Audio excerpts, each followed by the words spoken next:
Hello everyone, welcome to विकेडमी। आज हम डिस्कस करेंगे constructor.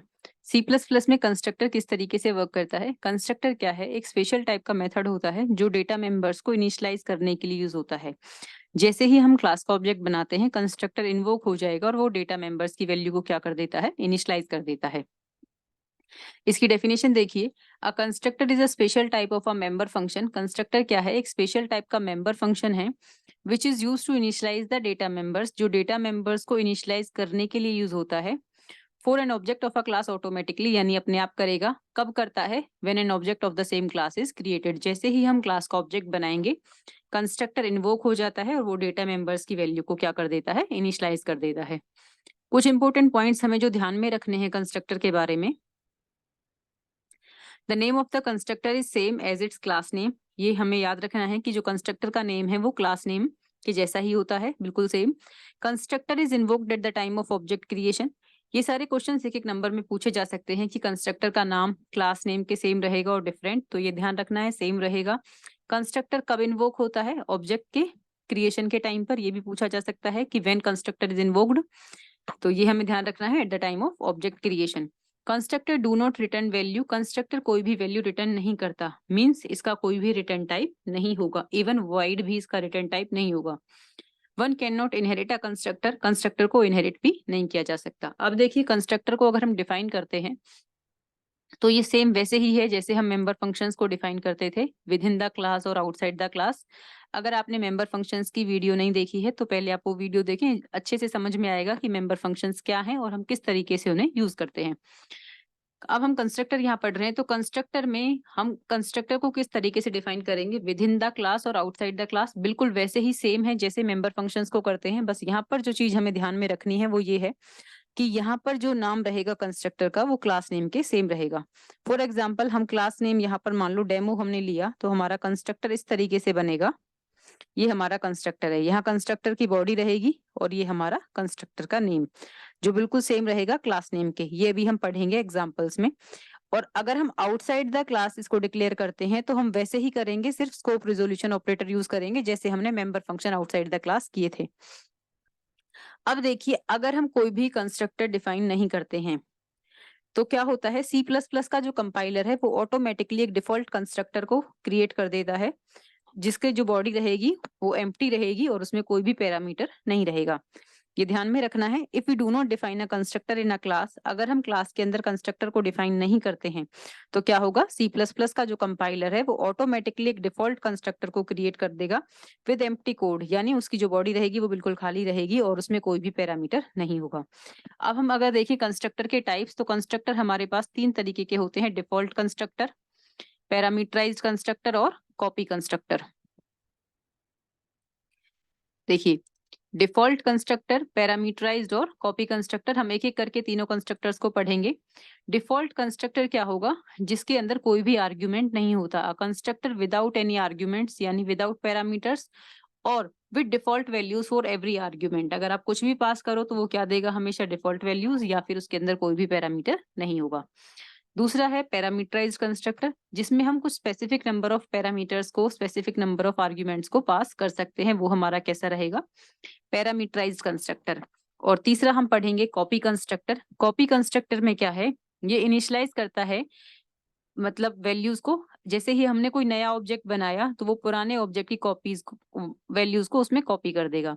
A copy constructor is used to initialise the members of a newly created object. जो आप नया ऑब्जेक्ट बना रहे हो उसमें कॉपी करेगा किस ऑब्जेक्ट की वैल्यूज को? जो ऑब्जेक्ट ऑलरेडी एग्जिस्ट कर रहा है। अब हम पढ़ेंगे एक एक करके डिटेल में कि डिफॉल्ट कंस्ट्रक्टर किस तरीके से काम करता है और पैरामीटराइज्ड और कॉपी कंस्ट्रक्टर किस तरीके से वर्क करेंगे। देखिए, ये हम डिफॉल्ट कंस्ट्रक्टर का एक प्रोग्राम यहाँ पर करेंगे। ये hash include IO stream name space वगैरह हम ऑलरेडी डिस्कस कर चुके हैं। यहाँ हमने क्लास ली और क्लास का नेम हमारा क्या है? डेमो। हमने यहाँ पर क्लास नेम लिया। अभी हमने पढ़ा था कि कंस्ट्रक्टर की जो कैरेक्टरिस्टिक्स में हमने पढ़ा था कि कंस्ट्रक्टर का नेम क्या रहेगा? Same as class name. Main point है यहाँ पर ये। दूसरी चीज जो हमने पढ़ी वो ये है कि कंस्ट्रक्टर का कोई भी रिटर्न टाइप नहीं होगा। इट मींस ना तो यहाँ पर इंट आएगा ना वॉइड, ये कुछ भी नहीं आएगा। ये दो चीजें बहुत ज्यादा ध्यान में रखनी है। कि इसके आगे आपको कोई भी रिटर्न टाइप नहीं लिखना है और क्लास नेम के बिल्कुल सेम लिखना है। इवन अगर कैपिटल में लिख रहे हो तो कैपिटल में आएगा, स्मॉल में लिख रहे हो तो स्मॉल में आएगा। अब यहाँ पर हमने इस छोटे से प्रोग्राम में क्या किया है, इस कंस्ट्रक्टर की बॉडी के अंदर हमने सिर्फ एक मैसेज प्रिंट कराया है सी आउट में, वेलकम टू विकेडमी। अब देखो यहाँ पर हमने क्या किया, बाकी सारी चीजें सेम है। फिलहाल मैंने इसमें कोई भी मेंबर फंक्शन और यूज नहीं किया है, सिर्फ हम कंस्ट्रक्टर का प्रोग्राम कर रहे हैं, इजी से इजी रखने की कोशिश की है। यहाँ पर हमने एक कंस्ट्रक्टर लिया, ये डिफॉल्ट कंस्ट्रक्टर है, कोई भी आर्ग्यूमेंट इसमें नहीं है, यहाँ हमने कोई भी वैल्यू पास नहीं की और हमारी क्लास क्या हो गई, बंद। यानी क्लास के अंदर हमने कुछ भी नहीं लिया, सिर्फ एक कंस्ट्रक्टर लिया है। कंस्ट्रक्टर का नेम सेम है क्लास नेम के और इसका कोई भी रिटर्न टाइप यहाँ पर नहीं है। हमने मेन फंक्शन बनाया वैसे ही जैसे हम हर प्रोग्राम में बनाते आ रहे थे। क्लास का ऑब्जेक्ट बनाया डी। यहाँ पर देखो अब तक जो हमने मेंबर फंक्शंस में पढ़ा था तो हम किस तरीके से कॉल करते थे। मान लो हमारा कोई डिस्प्ले नाम का फंक्शन होता तो हम इस तरीके से कॉल करते थे डी डॉट डिस्प्ले, और उसके अंदर जो वैल्यू थी वो तब प्रिंट होती थी जब हम ये लाइन लिखते थे। लेकिन यहाँ पर हमने सिर्फ ऑब्जेक्ट बनाया और कंस्ट्रक्टर अपने आप इन्वोक हो गया और हमारा जो मैसेज था वो ऑटोमेटिकली यहाँ पर प्रिंट हो गया। तो कंस्ट्रक्टर में जैसे ही ऑब्जेक्ट बनेगा वो अपने आप इन्वोक हो जाएगा और उसके अंदर जो भी वैल्यूज हैं वो हमारी, अगर हम कुछ इनिशियलाइज कर रहे हैं तो वो वैल्यूज इनिशियलाइज हो जाएंगी। अभी हम देखेंगे किस तरीके से वैल्यूज इनिशियलाइज भी होंगी। ठीक है, तो एक बार फिर से डिस्कस करते हैं। ये देखो हमने क्लास ली थी डेमो, डेमो नाम का ही हमारा एक कंस्ट्रक्टर है, सेम रहेगा नेम, कोई भी रिटर्न टाइप नहीं है। और जैसे ही हम यहाँ पर ऑब्जेक्ट बनाएंगे डेमो डी, हमारा ये जो डेमो नाम का कंस्ट्रक्टर है रन होगा और इसका जो भी अंदर बॉडी में है वो सब कुछ इसकी यहाँ पर हमारा प्रिंट हो जाएगा, मीन्स हम आउटपुट में उसे देख पाएंगे। बाकी सारी चीजें की आईओ स्ट्रीम क्या है, नेम स्पेस क्या है, ये हम पुरानी वीडियोस में डिस्कस कर चुके हैं। जिन्हें चीजें क्लियर ना हो वो पुरानी वीडियोस को एक बार देख लें। मेंबर फंक्शन इनसाइड आउटसाइड में ये सब कुछ डिटेल में डिस्कस किया हुआ है। अब हम डिफॉल्ट कंस्ट्रक्टर में ही हमने एक वैल्यू यहाँ पर बढ़ाई। देखिए क्लास हमारी क्या है, डेमो, हमने पब्लिक ये एक्सेस स्पेसिफायर है, यहाँ पर एक वैल्यू ले ली हमने इंटीजर ए। कंस्ट्रक्टर हमारा क्या है, डेमो नाम का ही कंस्ट्रक्टर बनेगा क्योंकि सेम रहेगा क्लास नेम के। यहाँ पर हमने वही मैसेज प्रिंट किया है वेलकम टू विकेडमी। अब हम यहाँ पर वैल्यू इनिशियलाइज कर रहे हैं a = 5 और इस a की वैल्यू को हम प्रिंट करना चाह रहे हैं, तो हमने सी आउट में a की वैल्यू को लिख दिया, मीन्स हम चाह रहे हैं कि ये वैल्यू हमारी यहाँ पर प्रिंट हो जाए। और यहाँ हमारी क्लास हो गई बंद। क्लास के बाद सेमीकोलन आता है, ये ध्यान रखना है, मैंडेटरी है। अब हमने मेन फंक्शन लिया, इंट मेन, डेमो क्लास थी, इसका हमने एक ऑब्जेक्ट बनाया डी और रिटर्न 0। इंटीजर हमने रिटर्न टाइप यहाँ पर यूज किया है मेन के लिए, तो हमें यहाँ पर कुछ ना कुछ वैल्यू रिटर्न करनी होगी, तो हमने यहाँ पर क्या रिटर्न कर दिया, 0। अब यहाँ ध्यान से देखिए, जैसे ही डेमो डी बना तो हमारा जो ऑब्जेक्ट बना डी और हमारा कंस्ट्रक्टर इन्वोक हुआ, तो इसके अंदर हमारे पास दो आउटपुट लाइन थी सी आउट की, दोनों वैल्यूज हमारी यहाँ पर आउटपुट में प्रिंट हो चुकी हैं। आप देख सकते हो सी आउट वेलकम टू विकेडमी और दूसरा ए की वैल्यू हमने क्या इनिशियलाइज की थी यहाँ पर 5, तो यहाँ पर हमारा क्या प्रिंट हो गया है, 5। तो कंस्ट्रक्टर बेसिकली वैल्यूज की इनिशियलाइजेशन के लिए यूज होता है और ये ऑटोमेटिकली इन्वोक हो जाएगा जैसे ही आपने ऑब्जेक्ट बनाया। यहाँ पर आपको इस तरीके से कॉल करने की जरूरत नहीं है कि डी डॉट डेमो आप लिखोगे। ठीक है, अब हम करते हैं पैरामीटराइज्ड कंस्ट्रक्टर। बहुत ही इजी प्रोग्राम है, बिल्कुल वैसे ही है जैसे हमने मेंबर फंक्शन इनसाइड आउटसाइड किए हुए हैं। बहुत सिंपल है, सिर्फ ये ध्यान रखना है कि यहाँ पर हमें क्लास के नाम के जैसा लेना है और रिटर्न टाइप नहीं लगाना है।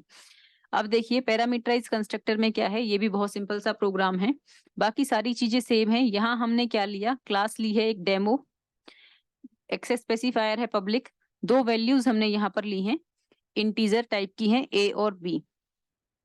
अब देखिए पैरामीटराइज कंस्ट्रक्टर में क्या डिफरेंस है, सिर्फ ये कंस्ट्रक्टर है क्योंकि क्लास नेम सेम रहेगा, ये चीज तो सेम रहेगी, सिर्फ हमें यहाँ पर ये दो पैरामीटर्स पास करने हैं। हमने पास किया इंट x, इंट y। अब a की वैल्यू, जो ये वैल्यू हमने अभी लास्ट प्रोग्राम में a = 5 लिखा था, उसकी जगह अब हम क्या करेंगे, a में कौन सी वैल्यू आएगी जो हम यहाँ से पास करेंगे, और b में कौन सी वैल्यू आएगी, y की। x और y की कौन सी वैल्यूज होंगी, जो ऑब्जेक्ट जैसे ही हम क्रिएट करेंगे जब हम पास करेंगे। ये दो चीजें ध्यान में रखनी है। पैरामीटराइज कंस्ट्रक्टर में क्या होता है, देखो डिफरेंस समझने की कोशिश करना। जो डिफॉल्ट कंस्ट्रक्टर था उसमें हमने इस तरीके से डेमो डी ऑब्जेक्ट बनाया था, पैरामीटराइज्ड कंस्ट्रक्टर में हम यहाँ ऑब्जेक्ट के साथ वैल्यूज को पास करेंगे। तो दोनों में सिर्फ इतना डिफरेंस है, यहाँ हमने 2 वैल्यूज पास कर दी, आप अपनी मर्जी से कोई भी वैल्यू यहाँ पर पास कर सकते हो। ध्यान क्या रखना है, अगर आप इंटीजर टाइप की वैल्यूज पास करोगे तो यहाँ इंटीजर डिफाइन होना चाहिए, और फ्लोट टाइप की अगर आपको पास करनी है तो यहाँ पर आप उसे फ्लोट या डबल डिफाइन करोगे। तो डिफरेंस सिर्फ इतना है कि ये मेन, बाकी सब कुछ सेम था। ये 2 चीजें आपको ध्यान में रखनी है कि यहाँ पर आप पैरामीटर्स पास करोगे और उसकी वैल्यू आप ऑब्जेक्ट को क्रिएट करते टाइम पास करोगे, बाकी ये बिल्कुल वैसे ही काम करेगा। अब देखो, हमने कंस्ट्रक्टर बनाया डेमो, हमने इसका ऑब्जेक्ट बना दिया डी, और इस ऑब्जेक्ट के साथ हमने 2 वैल्यू पास कर दी 10 और 20। तो ये 10 कहाँ जाएगा हमारा, यहाँ पर, और 20 हमारा गया यहाँ पर। ये जैसे ही ऑब्जेक्ट बना, ये वैल्यूज हमारी यहाँ पर चली गई। अब ए के अंदर क्या आ गया, एक्स, यानी ए की वैल्यू कितनी हो गई 10 और बी की वैल्यू कितनी हो गई 20। अब हम इन वैल्यूज को प्रिंट करना चाह रहे हैं, तो हम इसे प्रिंट कर देंगे सी आउट में डी डॉट ए और d dot b. D dot a की वैल्यू कितनी है 10, डी डॉट बी की वैल्यू कितनी है यहाँ पर 20, और ये बैक स्लैश एन हमने यूज किया है नेक्स्ट लाइन के लिए। अगर आप ये यूज नहीं करोगे तो ये एक ही लाइन में प्रिंट हो जाएंगे 10 और 20। तो इस तरीके से हमारा पैरामीटराइज कंस्ट्रक्टर काम करता है। फिर से समझो एक बार, हमने क्या किया था, इसमें बस पैरामीटर्स को पास किया है, बाकी सब कुछ डिफॉल्ट की तरह ही काम करेगा। अब पैरामीटर्स अगर हम पास करेंगे तो ऑब्जेक्ट के साथ ही हमें वो पैरामीटर्स की वैल्यू को पास करना है। अभी हमने यहाँ पर 2 पैरामीटर लिए हैं, तो हम 2 वैल्यू पास करेंगे। एक लेना है, एक ले सकते हो आप। फॉर एग्जाम्पल आपने सिर्फ लिखा इतना, तो ए इक्वल एक्स, और यहाँ से आप क्या करोगे, सिर्फ ए की वैल्यू को पास कर दोगे। और इसी तरीके से आप अपनी वैल्यूज को प्रिंट कर सकते हो सी आउट में d dot a d dot b. ये जो सी आउट की वैल्यू है यहाँ पर, इन्हें आप चाहो तो यहाँ अंदर भी प्रिंट करा सकते हो, ये आपकी मर्जी है। किसी और मेंबर फंक्शन में प्रिंट कराओ, डायरेक्ट प्रिंट कराओ, ये हम जैसे प्रिंट कराना चाहें वैसे प्रिंट हो जाएंगी। अब देखिए, इसमें अगर हम चाहें कि हमें कुछ मैसेज भी प्रिंट करना है साथ में, कि आपका प्रोग्राम अच्छा लगे, सिर्फ 10-20 लिखा ना आए, तो आप इस तरीके से भी इसे कर सकते हो। यहाँ बाकी सब कुछ सेम है, एज इट इज है, सिर्फ हमने एक मैसेज प्रिंट करा दिया वैल्यू ऑफ ए और वैल्यू ऑफ बी, और ये बैक स्लैश एन हमने यूज किया है नेक्स्ट लाइन के लिए। तो value of A, d dot ए में किसकी वैल्यू आएगी, जो हमारी ए की वैल्यू थी 10, ये 10 यहाँ से पहले यहाँ गया है यहाँ, और 20 हमारा गया यहाँ। फिर ये हमारी हो गई ए की वैल्यू, और ये हमारी हो गई बी की वैल्यू। इस तरीके से पैरामीटराइज कंस्ट्रक्टर काम करता है। ऑब्जेक्ट में हम पैरामीटर भेजेंगे, वो पैरामीटर कहाँ जाएंगे, हमारे कंस्ट्रक्टर में, और जिन मेंबर्स के अंदर हम वैल्यूज को इनिशियलाइज करना चाहते हैं वो वहां पर हम सेट कर देंगे। तो ये हो गया हमारा पैरामीटराइज कंस्ट्रक्टर। इस तरीके से हम अपना, अगर मैसेज ऐसे प्रिंट कराना चाहते हो आप, तो इस तरीके से हो जाएगा।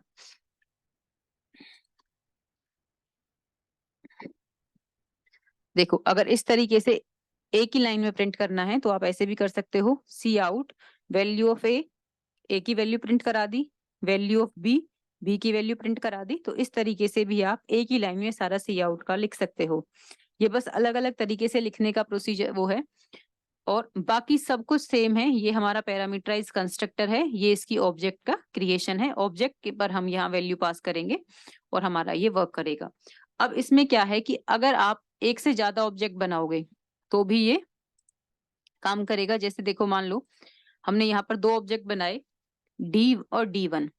ध्यान से समझो, ये पैरामीटराइज कंस्ट्रक्टर बिल्कुल सेम है। हमने ऑब्जेक्ट बनाया डेमो डी और 2 वैल्यूज पास कर दी 10, 20। अब हमने एक दूसरा ऑब्जेक्ट बनाया डेमो डी1, 2 वैल्यूज पास कर दी यहाँ 50 और 40। पहले में हमने डी डॉट ए और डी डॉट बी को प्रिंट कराया है, तो हमारा 10-20 प्रिंट हो गया। दूसरे में हमने D1 डॉट ए और D1 डॉट बी को प्रिंट कराया है, तो हमारा 50 और 40 प्रिंट हो गया।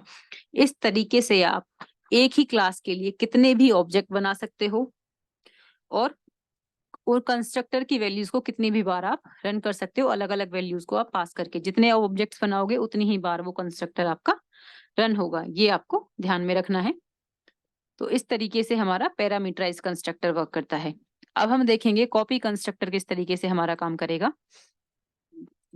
देखो, कॉपी कंस्ट्रक्टर में क्या होता है, एक ऑब्जेक्ट को हम की वैल्यूज को हम दूसरे ऑब्जेक्ट में कॉपी करेंगे। तो यहाँ पर हमने फिर से वही क्लास ली डेमो, इंटीजर x और y हमने दो वैल्यूज ले ली और ये हमारा अभी तक हमारा यहाँ तक कुछ भी चेंज नहीं है, ये पैरामीटराइज कंस्ट्रक्टर है डेमो। दो वैल्यूज हमने पास की, इंटीजर x1 है और y1, ये दो वैल्यूज हमने पास कर दी। ये बिल्कुल वही है जो हमने पैरामीटराइज्ड में किया था। x के अंदर कौन सी वैल्यू आएगी, x1, और y के अंदर कौन सी वैल्यू आएगी, y1। और ये हम यहाँ पर प्रिंट कराना चाह रहे हैं x की वैल्यू और y की वैल्यू।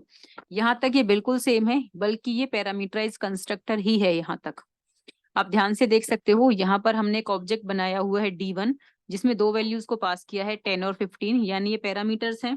ये पैरामीटर हमारे कहाँ गए, पैरामीटराइज कंस्ट्रक्टर में यहाँ पर गए।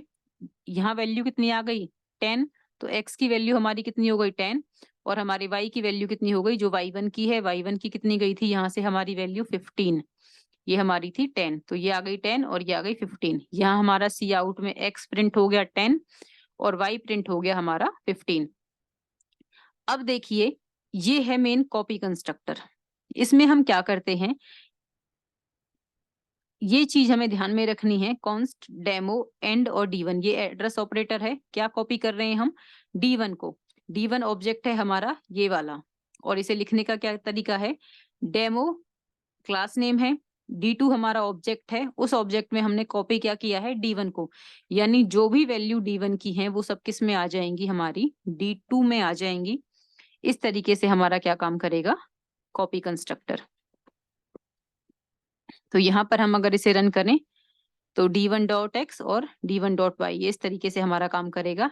और मेन ये चीज है जो हमें कॉपी कंस्ट्रक्टर के लिए काम करनी है। यहाँ पर हम D2.x और D2.y प्रिंट करेंगे तो हमारी सेम 10 और 15 प्रिंट होंगी। यहाँ आप D2.x और D2.y ही लिख सकते हो।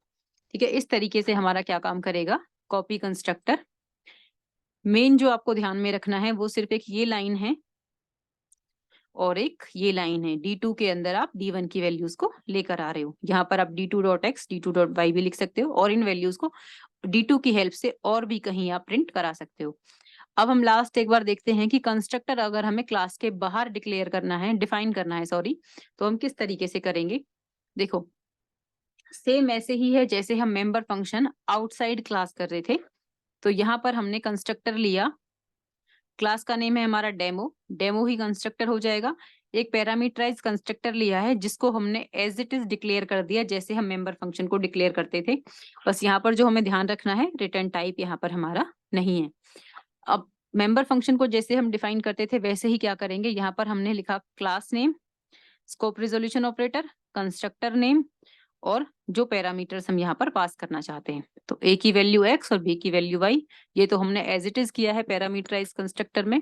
बस स्कोप रिजोल्यूशन ऑपरेटर हम यहाँ यूज करेंगे। पैरामीटराइज कंस्ट्रक्टर को करना है तो हमें पैरामीटर्स पास कर देंगे। अगर आप डिफॉल्ट कंस्ट्रक्टर यहाँ पर आउटसाइड द क्लास डिक्लेयर करना चाहो तो आप सिर्फ इस तरीके से कर सकते थे, इस तरीके से। ये आपका हो गया डिफॉल्ट कंस्ट्रक्टर, क्योंकि इसके अंदर आपको जो भी मैसेज प्रिंट करना है वो प्रिंट करा सकते हो अगर आपको पैरामीटर्स पास नहीं करने तो। यहाँ हमने पैरामीटर्स पास किए हैं तो फिर से हमने ऑब्जेक्ट बना दिया D, इसकी वैल्यूज है 20 और 10। यहाँ पर हमारा जाएगा 20 और यहाँ हमारा गया 10, तो ये हमारा 20 और 10 इसी तरीके से वर्क करेगा। यहाँ 20 आ जाएगा और यहाँ हमारा 10 आ जाएगा। ये यहाँ नहीं आएंगे, मैं डिक्लेरेशन में ले गई इन्हें, ये हमारे यहाँ आएंगे फंक्शन की डेफिनेशन में 20 और 10। इस तरीके से ये हमारा copy sorry parameterise constructor work करता है। और ये हमारा जो प्रोग्राम है वो है copy constructor sorry parameterise constructor outside class. तो ये हमने क्या किया है, इसमें पैरामीटराइज कंस्ट्रक्टर है जो क्लास के बाहर डिफाइन हुआ है। सेम आप कॉपी कंस्ट्रक्टर क्लास के बाहर डिफाइन कर सकते हो और डिफॉल्ट कंस्ट्रक्टर को भी आप क्लास के बाहर डिफाइन कर सकते हो। बस जो ध्यान रखना है, आपको स्कोप रिजोल्यूशन ऑपरेटर यूज करना है एज इट इज, जैसे आप मेंबर फंक्शन आउटसाइड क्लास में यूज करते आए हो। तो गाइज ये था हमारा डिफॉल्ट कंस्ट्रक्टर हमने पढ़ा, पैरामीटराइज्ड पढ़ा, कॉपी कंस्ट्रक्टर पढ़ा, और कंस्ट्रक्टर को अगर हमें क्लास के बाहर डिफाइन करना है तो हम किस तरीके से डिफाइन करेंगे। मेन जो पॉइंट्स आपको ध्यान में रखने हैं कि कंस्ट्रक्टर का जो नेम है वो क्लास के नेम के सिमिलर रहता है, इसका कोई भी रिटर्न टाइप नहीं है, और ये कब इन्वोक होगा, at the time of object creation. आप कोई भी एक एक प्रोग्राम तीनों का अपनी मर्जी से कर सकते हैं, जो भी आपको ईजी से ईजी प्रोग्राम लगे वो प्रोग्राम आप कीजिए। Thank you so much for watching, बने रहें ऐसी ही मोर वीडियोस अगर आपको चाहिए तो आप चैनल को सब्सक्राइब करें, लाइक करें। Thank you so much for watching.